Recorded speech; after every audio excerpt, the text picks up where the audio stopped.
Hey there, it's Kay, and thank you so much for joining me for today's budget video where I'm going to be going over all of the progress I've made on my debt payoff journey for the first half of this year, 2021, and also comparing it to the debt payoff plan that I had made earlier in the year. But before I get started, I do just want to thank my returning subscribers. Thank you guys so much for joining me again, and thank you for continuing to join me on my journey. And if you're new to my channel, I would love to see you continue to follow me on my journey from here on out by subscribing down below because it's free. It really helps out my channel. I am so close to 700 subs, and I would appreciate any and all encouragement as I continue my journey here on YouTube. So why don't we get started and check in on my debt payoff progress.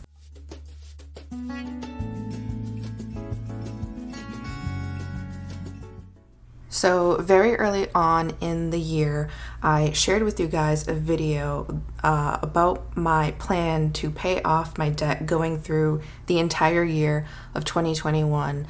And for me, in this stage of my debt payoff journey, I'm more focused on paying down by account instead of an overarching balance. So instead of being like, oh, I want to be under $25,000, it's more like, oh, I want to have these things paid off. So that's how I attacked this plan and how I will be sharing my progress. Anyways, I did want to mention, I saw that the original video of this is over 5,000 views. So if you watched that, thank you so much. That's kind of incredible. It's my most viewed video since I started my journey here on YouTube like a year ago. And I'm so blown away by all of the love and responses to that. So I made a sheet that is pretty much identical to this original sheet. I changed the font to this bold caps font that I've been playing around with and I really like because it's very easy on my eyes. And instead of having to handwrite everything like I did in the video, I typed it up and got it all spaced nice. So we're gonna be going over the first 6 months of the year, and then we'll go back and we'll revisit the last half of the year when the time comes. So this is going to be based off of the real numbers as I have been going through these first 6 months of the year. So I am actively going to be pulling numbers from my actual budgeted sheets. So I've zoomed in and repositioned things a little bit because I'm filming on my new desk. So my setup is a lot different than how I had it before, so I'm getting used to the angles and the lighting. So bear with me if things are crooked or I have to make a lot of cuts to fix things. So I have with me obviously my budget book that I've been filling out as I journey, and I have my regular graphing calculator, and I have these sticker sheets that I have made. And then I did use this art when I was making the original payoff plan. This is my art and these are not available for sale. I'm still in the process of learning how to design stuff and how to use Cricut and everything. So I'm working on making printable stickers, but they're not available yet. And then I also have my mild liners with me to write with as we go. So those are all the tools I'm going to be using. So let's go ahead and jump straight into January. So this is January's debt tracker. And as you can see here up top, this was the debt that I was tackling as we entered 2021. It was my last credit card, and it had a very high balance. So we ended 2020 tackling that card, and we're moving into the year still tackling this card. So let me grab, I think what I'm gonna do is I'm just gonna go through rainbow order on the mild liner. So I'm just gonna start with red. Actually, I want to use the fine side. So we were working on my DCU Visa card, and I'm going to put a little credit card sticker.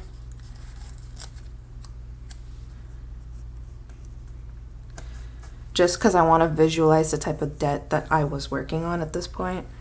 And we started the month with a balance of $24.58.68.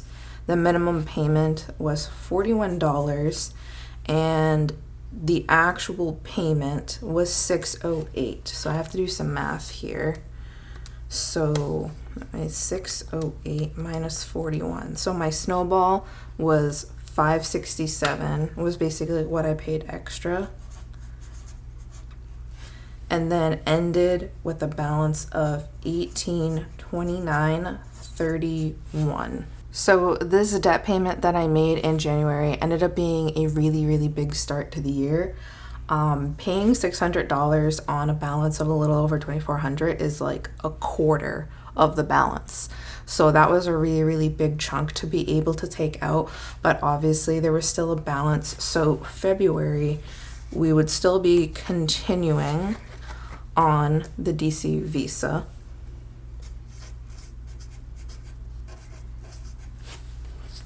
So I'm gonna go ahead and add another credit card sticker, although I don't think we will be using too many because I did pay it off pretty quick.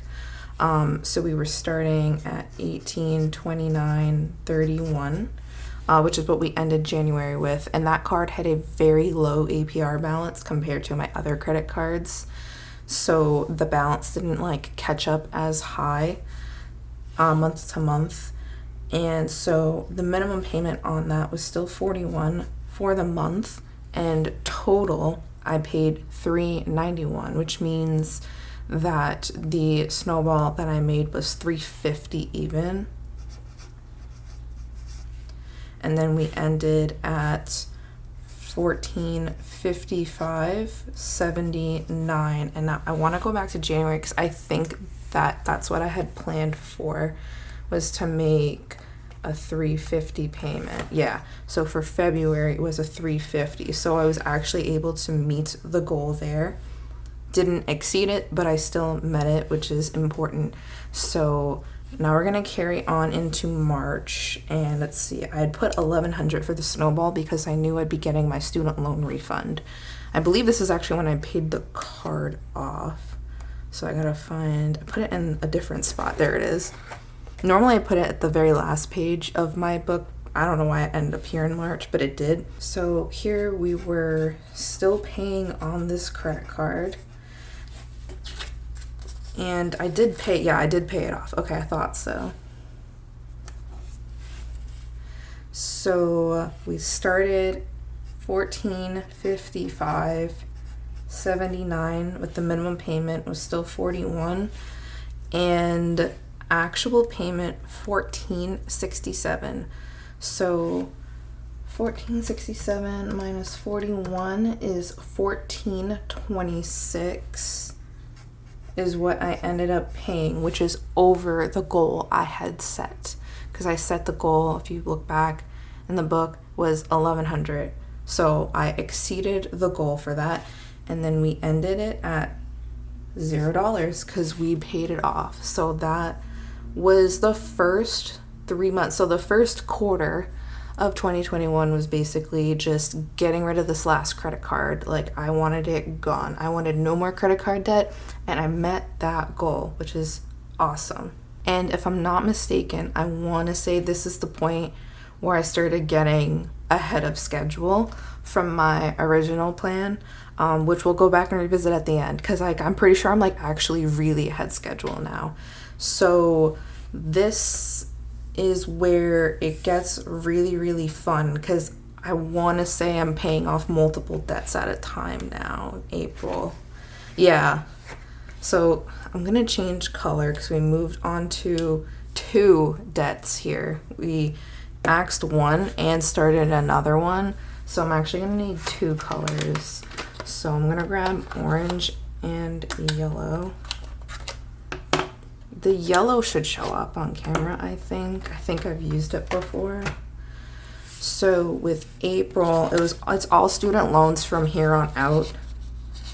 So I'm gonna drop my little grad cap stickers. It's all student loans. It's all student debt is all I have left.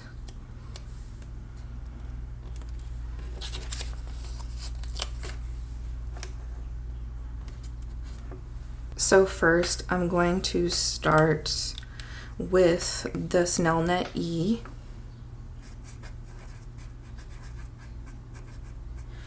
And we started at $635.19, and I don't have any minimum payments due on these student loans because they're in deferment. So everything I'm paying to these loans is like there's no interest being accrued on them right now, so that's why I want to pay them down as fast and aggressively as possible before they start collecting interest again in September. So I paid towards this the full amount, and that one ended at 0. And then I also was able to get to my next goal, which was A. And this is, like I said, this is where I started getting ahead of schedule. So I went to A, which had a starting balance of $906.65 and no minimum payment as well. And I paid $295 towards it, and it ended up at $611.65. So we did carry some of that balance into May. So let's go to May, but let me see. Payoff Nelnet A, that was the goal, yeah. So I definitely did that in May. If you haven't watched that, it's one of my more recent debt updates. I did a lot of damage in May. I did a really, really big debt payment. So we had Nelnet A that we finished off. So it was $611.65 with no minimum payments. And so we killed it off completely, and it ended at 0. But I was also able to start my next goal with Nelnet D. So now I need another color. So I'm gonna go ahead with this green here. And so we moved on to Nelnet D, which started at $1460.50 and also had no minimum payments. And I paid $400 into that to leave it just over $1,000. So it ended at $1,060.50. So that's where I left that in May. In June, which is the most recent debt update, I actually uploaded it very, very recently. If you haven't seen it, we're still working on Nelnet D. We started at $1060.50 with no minimum payment, and it was the only thing that I paid towards in June, because June was a very tight budget if you missed that. And then I snowballed $565, so we ended at $495.50, which is my current payoff goal for July, is to get D completely finished off. And then August will be starting C. So this is all of the progress I have actually made throughout the year. So I want to go ahead and pull out the first half of my plan so we can do some comparison. Actually, I'm gonna need the whole plan, because like I said, I'm really ahead now that I think about it. So if we go month for month, January I had expected to be able to do 400 extra, and I was able to do over 500 extra. So that already put me at a really good start to carry into February. February here is interesting because I actually did under what I estimated I could do and was still able to pull ahead. So despite that, if we go into March, yeah, so this is where I really got ahead, because I got my student loan refund earlier than expected, so I was able to use that to pay the card off. So for March, I was supposed to have an extra 500, and I had an extra 1,400, which is almost 1,000 more. So that's why I was able to get 1 month ahead. And then looking towards, where am I? I did E. E was supposed to be done in May, and I did it in April and started A in April, which was supposed to be started in June. So yeah, this is where it gets really, really interesting, because now I'm like, I think I've actually almost completed my entire plan for the year, right? Because I'm on Nelnet D. So we're still on A. So I wasn't supposed to start D until August, according to my plan, my estimated plan, by the way. This is all estimated. So I wasn't supposed to start D until August, and I started D in May. So for sure, I was already a couple months ahead. And then D, it looked like I was planning to pay off D in November, because by August I wouldn't be traveling as much, so my extra income would start to dwindle down, especially during the holidays where I'm not traveling at all and I'm stationary. So realistically, I'm kind of like I'm in between September and October if you compare to my plan here. Sorry, again, new setup, still kind of learning where to assemble stuff. So, because September, I expected to have about $600 left on the account. October, I expected to have about $300 left on the account, and I'm at just under $500. So, I'm already pretty much mostly through my plan for the year, and only gone through the first half of the year. And so, with July being the month that I pay off Nelnet D, by the time I start August, I'll be in my December area. So I wonder if it's time for a new plan, or if it's time to just wing it. I'm really not sure what to do. So I'd really, really appreciate some feedback down in the comments. What would you do if you got like several months ahead on a plan? Like, I'm honestly just so baffled at the situation, because when I sat down to make this plan, I did really, really hard thinking and really, really accurate estimates as to what I'd be able to do. And yet here I am going above and beyond what I thought I could do. So I'm proud of myself. I'm pretty excited. And I'm not sure what I'm going to be doing going forward. But if you made it to the end of this video, thank you so, so much for watching. I really do appreciate it. And if you're not already subscribed to me, be sure to do so that you can continue to see me as I update you through my debt payoff journey. And I hope to see you down in the comment section, and I hope to see you in the next video. Peace out.